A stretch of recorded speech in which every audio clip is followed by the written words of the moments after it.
Hello, everybody, and welcome back to the Building Budget Commander channel. I am your host, Josh, also known as Finley Kilgore, and today we're doing a Pauper Commander deck tech where we're going to look at Kheru Goldkeeper, the Sultai Dragon out of Tarkir Dragonstorm.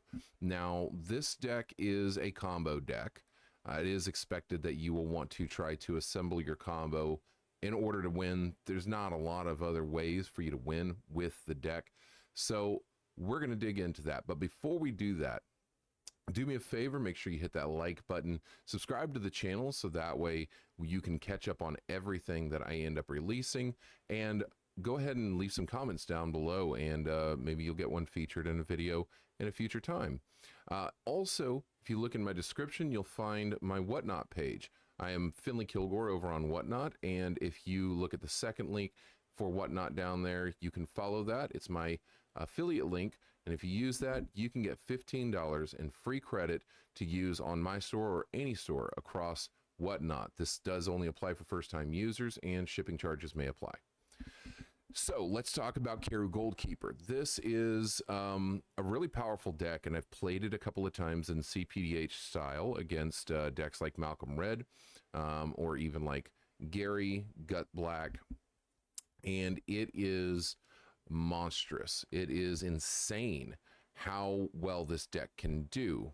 Now, for those unfamiliar with the card, let's take a look. Kheru Goldkeeper, it is a 4-mana Sultai Flying Dragon, 3/3. Whenever one or more cards leave your graveyard during your turn, create a treasure token. And then it has Renew for 5. You can exile the card from the graveyard after, as well as paying that 5, and put 2/1/1 counters and a flying counter on target creature, activate only as a sorcery. Now, more often than not, you're really not going to end up using that second part, but it does come in handy whenever you need to try and push something out of the point where you're going to be dealing with things like Breath Weapon or Fiery Cannonade, or maybe even Infests, Drown in Sorrows, things of that nature. So it does have value, and flying counter does allow you to be able to swing it for damage, but really we're concerned with this first line of text. Whenever one or more cards leave your graveyard during your turn, create a treasure token. So we want to find ways to be able to abuse that. Now, there are at least 3 to 5 ways that we can abuse that. There are actually 2 win cons that are in this deck, 2 combos that don't really care about that line of text too much, but they can take advantage of it. And then there are 3 that thoroughly rely on that piece of text. So overall, there are 5 infinite loops inside of this deck that you can use as lines of play. So let's talk about those in terms of their priority. The first one is going to be having Kheru Goldkeeper on the board, and then following that up with Tortured Existence. This guy, if you've played in any form of Pauper Constructed, you have a pretty good idea of what this guy does. Tortured Existence is a 1-mana enchantment. You can pay 1, choose to discard a card, and then return target creature card from your graveyard to your hand. So the idea here is you're utilizing the treasure token that you make off of your Kheru Goldkeeper to be able to swap out a card in your hand for a card that's in the graveyard. By that card leaving the graveyard, you will then make a treasure token, and then that treasure token is going to end up being used for Tortured Existence. So that establishes your infinite loop of being able to get this 1 treasure token. Then all you need after that are going to be a way to kill your opponents. And so that's going to come in the form of a number of different pingers that we have in the deck. The first one being Mirkwood Bats out of Lord of the Rings. Whenever you create or sacrifice a token, each opponent loses 1 life. So the beauty of this one, this is really the primary one you want to use, is that it gives you 2 points of damage. You get 1 for making the creature token, and then 1 for sacrificing the creature token. So it does get the kills taken care of faster, and it does hit each opponent. You also have Nadir's Nightblade. I personally like this one because of the life gain as well, but whenever a token you control leaves the battlefield, each opponent loses 1 life and you gain 1 life. So it's not on an ETB. It is whenever you sacrifice your treasure token, but it works out pretty well. Also, 3 mana makes that much easier to get on the board. And then last but not least, we have Pack Doll Terror. And these three are going to be key in a couple of the different combinations that we have. But this is whenever this creature or another artifact you control enters, each opponent loses 1 life and you gain 1 life. So every time you get one of those treasure tokens coming into the battlefield, that is going to give you the damage that you need. So that's our first line of play to be able to win, and that one's a fairly easy one to take off. It's only 3 pieces. Then we have our second one. That's going to rely on utilizing Kheru Goldkeeper, as well as a couple of choice cards like Sky Swimmer Koi and Rook Turret, which is actually new out of the Final Fantasy set. Final Fantasy has been really great for Pauper and Pauper Commander overall, but this definitely takes the cake. It is both of them are 4 mana flyers. This one is a 3/3, whereas Sky Swimmer Koi is also a 3/3. And these both say whenever an artifact enters the battlefield under your control, you may draw a card. If you do, discard a card. So this obviously fuels the capability of getting cards into the graveyard and then drawing cards. So if you take this with Kheru Goldkeeper and mix it in with Nature's Kiss, this is an old enchantment aura out of Weatherlight.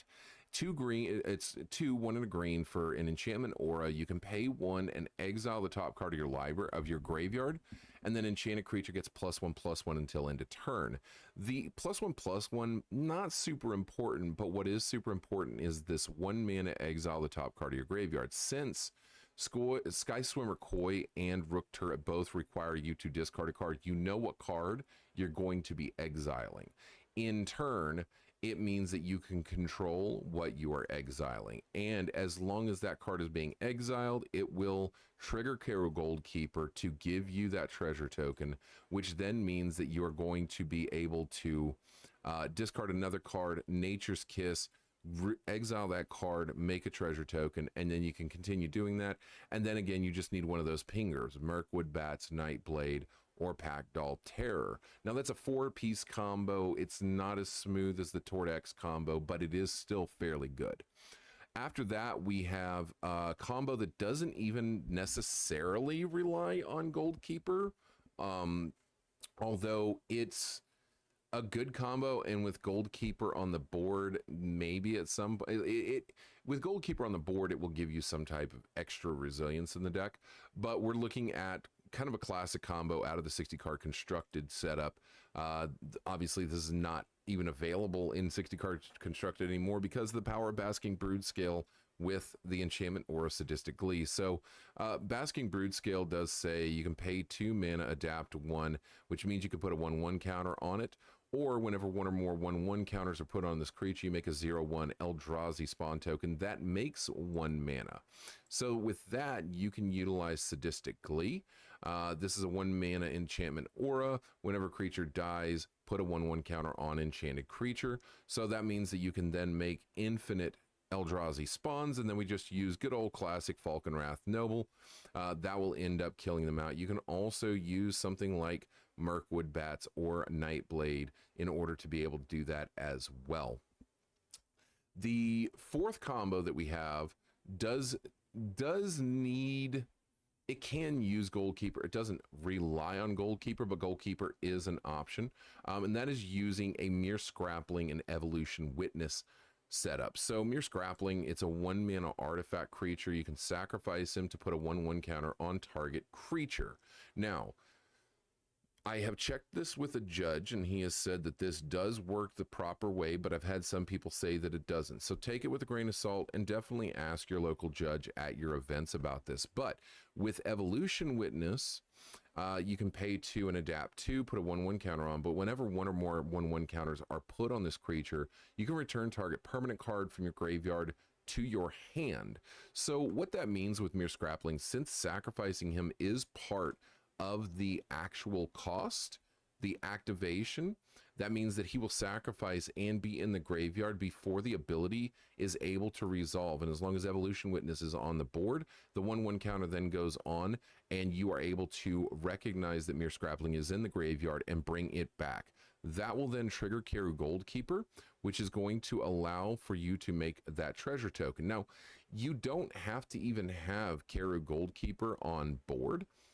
in order to do this. If you do have Kheru Goldkeeper, you're going to need to have one of those pingers, like I said. However, you can also just have Falkenrath Noble on the board, and that will eat them away. The only issue with Falkenrath Noble is he is target player, not each opponent. So you can establish the infinite loop, obviously, and say, hey, I've got infinite loop established, we're good here. But there are some people that aren't very big fans of doing that. So you've got to make sure that you keep an eye out. And again, ask your local judge and make sure that they agree with that judgment. But I have talked to a judge, a level 3 judge, and he has stated that that does work the way that I assume it does. The last combo that we have, you can use with Kheru Goldkeeper as well. This one is a very interesting combo. It's harder to pull off, honestly, I think, because of the fact that it involves Ashnod's Altar. So Ashnod's Altar, 3 mana artifact that you sacrifice a creature and make 2 colorless mana. So how are we utilizing Ashnod's Altar for an infinite loop? We're using Persistent Specimen out of Crimson Vow. He is a 1 mana 1/1. You can pay 3 and return him from the graveyard to the battlefield tapped. So that does qualify as the Kheru Goldkeeper's clause. You're bringing him out of the graveyard. Once he leaves the graveyard, you make a treasure token. Now, you do have to have 1 treasure token already in order to make this combo go off. And you can use any of the pingers, or you can use the Falkenrath Noble for this. You can have whichever one you want. It does not matter. But by sacrificing that to the Ashnod's Altar, after it comes back, you will then have the 3 mana that you need, which means you can pay the 3 mana, bring him back. By bringing him back, he will make the 1 treasure token, and then you just continue to lather, rinse, repeat. So as you can see, multiple different combinations for infinite loops inside of this deck. In all honesty, you can look at something like Malcolm Kedis, if you want, as an example of how crazy you can get with infinite loops, or even with like Laylo Weaver. But this is kind of the craziest infinite loops that I've seen, because you have so much redundancy, and you have so many different lines to follow to be able to get to this, that it's kind of insane. So we have to figure out now inside of this deck, how do we find our combos? Obviously, you can naturally draw them, but tutors help. And luckily, since Kheru Goldkeeper is in that Sultai color, we do have access to black and blue, which means we have access to the full tutor package. Now, I don't have Perplex in this deck. I do think Perplex fits pretty well in here. I just have to figure out where I'd want to put it, probably in the place of Wither and Bloom, even though that is a really nice removal spell. But we've got a handful of the tutors in here. So we've got Dimir Houseguard. This obviously is going to pick up cards like Packdoll Terror, Mirkwood Bats, Falkenrath Noble, or Skyswimmer Koi, Rook Turret, depending on what it is that you need. We also happen to have the Drift of Phantasms in here. That's going to grab your 3 drops, so that'll allow you to be able to pick up Nightblade. It'll allow you to get Evolution Witness, Persistent Specimen. It will not pick up Persistent Specimen because that is a 1 mana card. I'm thinking of Ashnod's Altar. That is a 3 mana card. So I knew it was one of the pieces in that setup. Forgive me. So you'll be able to pick up any of those off of your Drift of Phantasms. Then we've also got Shred Memory in here. This will allow you to pick up a 2-drop.